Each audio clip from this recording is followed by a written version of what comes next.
As fascinating as Damasio's work might be, I think we need to leave that one for another day. I want to move on to just sharing some of the work of Wilson from 2002, and she helpfully sets out 6 attributes of cognition to demonstrate that it has an embodied nature. And I think that her 6 points also help to advance this paper in regard to the 4 existentials that I want to talk about. Wilson starts by saying that cognition is situated as it takes place in the context of a real-world environment and inherently involves perception and bodily action. For example, a person can move around a room while at the same time trying to decide where a person could be, not a person, rather a painting could be hung. You might want to hang a person up, who knows. And probably if that person was a woman, they could probably think of about 16 different other things at the same time. Alternatively, when daydreaming, the person is bodily in the real world, but not totally present in the moment. The second point Wilson makes is that cognition is a real-time interaction with the environment. Time constraints are always present in some sort of way, and however time is perceived and experienced, and for example, we know that people with dementia perceive time very, very differently, and that chronological time vanishes. Influences and choices and decisions are always impacted upon by time. The third point is that the environment becomes part of the cognitive system. It's almost as if cognition reaches out through the body into the environment. There's a flow of information between the person and the world, which is very dense and continuous. So much so that the production of cognitive activity does not come from the head alone, but is a mix of the head and what our bodies are doing in the environmental situation it finds itself in. And these interactions simply become woven into our cognitive systems. They are not separate.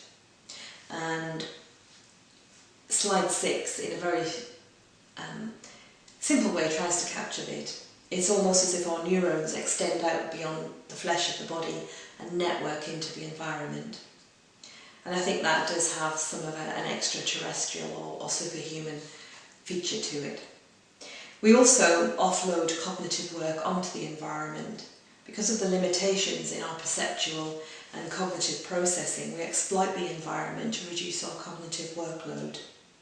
We make the environment hold or even manipulate information, and we harvest or take back that information on a need-to-know basis.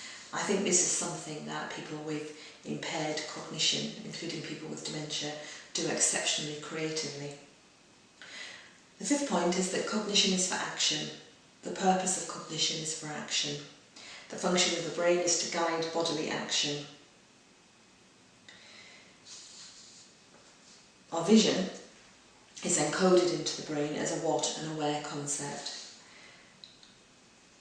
meaning that the structure and placement in the brain is of an object, but it's also influenced and checked out against what we are used to seeing and what we've been exposed to. So memory plays an important role here. Our previous experience and our exposure to past experiences. And again, I think this is something that older people with dementia possibly show us another way of understanding this aspect of cognition. The 6th point that Wilson made is, I feel, very interesting, that offline cognition is body-based. And this perhaps is one of the strongest arguments for looking at embodiment. Even when decoupled from the environment, the activity of the brain is grounded in mechanisms of sensory processing and of motor control that have actually evolved for interaction in the environment. So, what can we take from Damasio and from Wilson in relation to this paper? Well, because persons are ongoing sensory and motor interaction bodies in the world in which they live, our bodies are knowing entities, and they are more than a cognitive conceptualization. It is not simply the brain that drives us. Practical knowledge is possessed by the body and not just by the brain, as in the Platonic view. Body and brain are one in the generation of meaning and action. Of course, much of the above, I feel, from my understanding, draws on the startling philosophy of Maurice Merleau-Ponty. Excuse my poor French, or my non-existent French accent there. But for Merleau-Ponty, our primary relationship with the world is as an experiencing person, or what he calls a body subject. It's not a cognitive relationship to a purely objective reality. It's not detached like that which occurs between objects in the world and which we then overlay with a pre-reflective perception and cognition. I think this has fundamental insights for how we work with people, the importance we place on rationality, on informed decision-making, informed consent, all those sorts of things that we advocate and support. I think we do need to relook at. But for Merleau-Ponty, let's return to Merleau-Ponty, the subjective experience is an embodied and active experience. It therefore requires a body to be inhabiting a world and to have a relationship with that world that already exists. Persons or body subjects are committed to making meaning, to try and understand their world, to make some sort of sense of it, rational or otherwise, and to reach out and have connections. Although of course these can never be fully achieved because of changing perspectives in what Merleau-Ponty refers to as the four existentials. And on slide 8, the four existentials are portrayed: the lived body or corporeality, lived human relations, social relationships, lived space, spatiality, and lived time, temporality. These four existentials differ slightly from the ones set out by Kitwood and which have been drawn on by other academics exploring person-centredness. These four fundamental existentials or life-world themes constitute the elements of lived experience. The centrality of meaning-making implied within the existentials provides us, I believe, with a very helpful discovery guide for appreciating experiences as they are lived by other people and those lived by ourselves. In appreciating this, the immediate consequence for us as nurses is not only that the body, as the experience or lived body, is implicated in all perception and the condition of what and how something is perceived, but also that relationality, spatiality and temporality are inherent dimensions of lived experience. And it's these four existentials, all of them, not just the emphasis on relationality, that I would like to see reflected in various types of nursing and caring frameworks and in explanations of how we understand lived experience. I'm not suggesting for one moment that this is all the detail that we need, but rather I'm proposing that these four existentials form the four cornerstones of all experience. I've used the existentials in different sorts of ways. In one instance, I have used them to investigate wonder walking.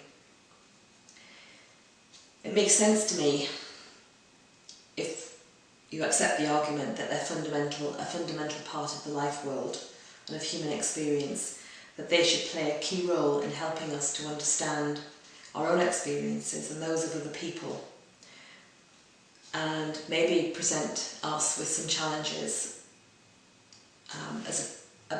in comparison to the information or the knowledge that we gain through empirical sources. Applying the existentials holistically, because they cannot be separated from each other, they are interdependent. You cannot have space without time and time without space, for example. You cannot have a relationship without the body, and so on.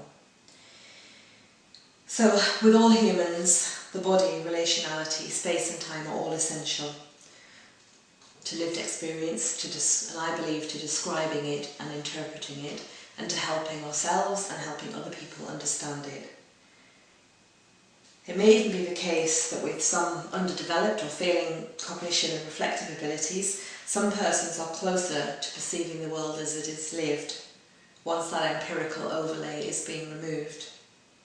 For Merleau-Ponty, a person is a creature of significance, constituted by relationships, meanings and memberships. Embodiment is fundamental to be in the world, as only a subject, i.e. an embodied or inseparable subject, can have a place in the world, can be in space and can be in time. In much of my work I sometimes feel it's helping both myself and other people to find their place in the world that really matters, no matter how short or that length of time is that we're doing that work with certain people. In addition, embodied attempts to make sense of the experience from one point of view and to give rise to truthful descriptions about experience are at the same time set against a reality where the truth is not fixed, and I alluded to this at the beginning of my paper. Knowledge is inexhaustible, never to be fully comprehended, as is human experience. And in a world of ever-increasing evidence-based information and facts, truths, I feel this approach offers a very healthy, balanced perspective.